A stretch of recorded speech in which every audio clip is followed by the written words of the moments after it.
Hey everybody, it's Ed Dillard here, and it's December already. Clearly, the holidays are upon us here in a few weeks. I'm hoping that you all are getting ready for that as well. It comes around so quickly. And it's also my ninth month here at the American Burn Association as your CEO. I just want to thank each of you for how much you've embraced and welcomed me into this wonderful community. You teach me every single week that I'm here, and you inspire me with all of the things that you share with me, your ideas, your questions. It gets me engaged even more when I have these kind of conversations, and I'm looking forward to continuing that in 2026. So thank you for all that you've done. I've been so grateful for this, and it's so exciting.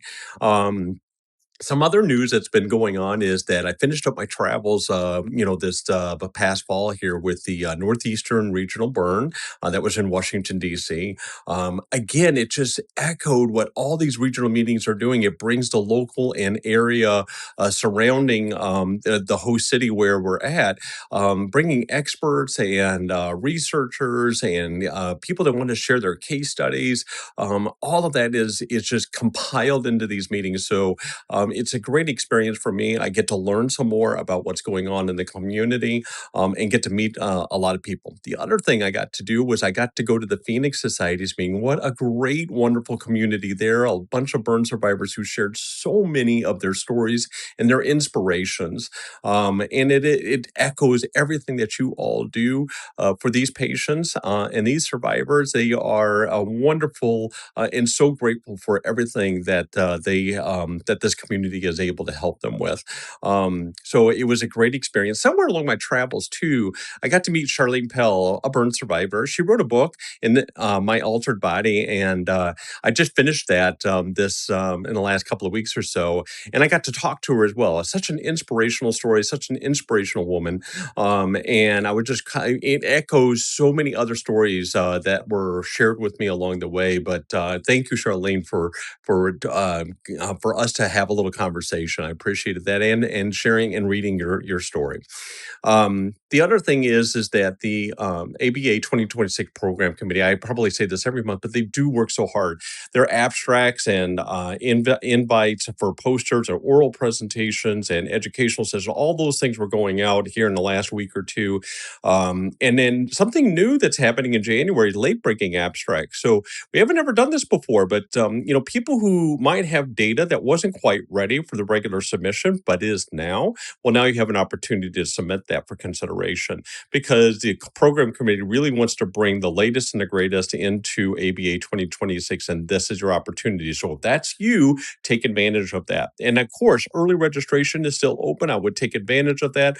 I hope you're considering ABA 2026 because I'm looking forward to meeting more and more of all of you at our annual meeting. So take advantage of that. And of course, Orlando Health Burn Unit is going to be demonstrating and showcasing all the great stuff that they get to do there, along with the firefighter groups in the Orlando area. So exciting stuff to happen. What else is happening? Oh, the burn injury summary report, BISA report 2025 is now available on our website. So I would take a look at that if you haven't found it yet. Let staff know if you're having trouble. We'll help you out with it, but it is available currently.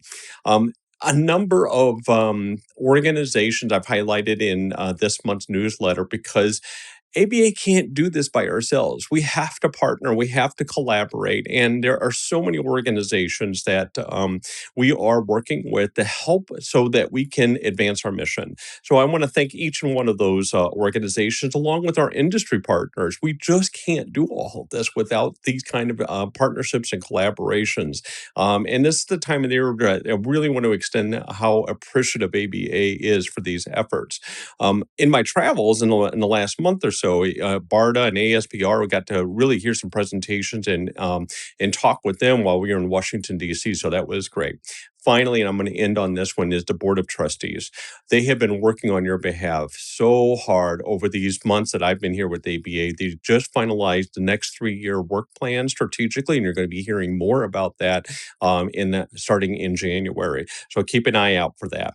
Everybody, I hope you have a good holiday. Thank you so much for everything that you're doing. Don't be a stranger. Reach out to me, and I look forward to talking to you all in 2026. Take care.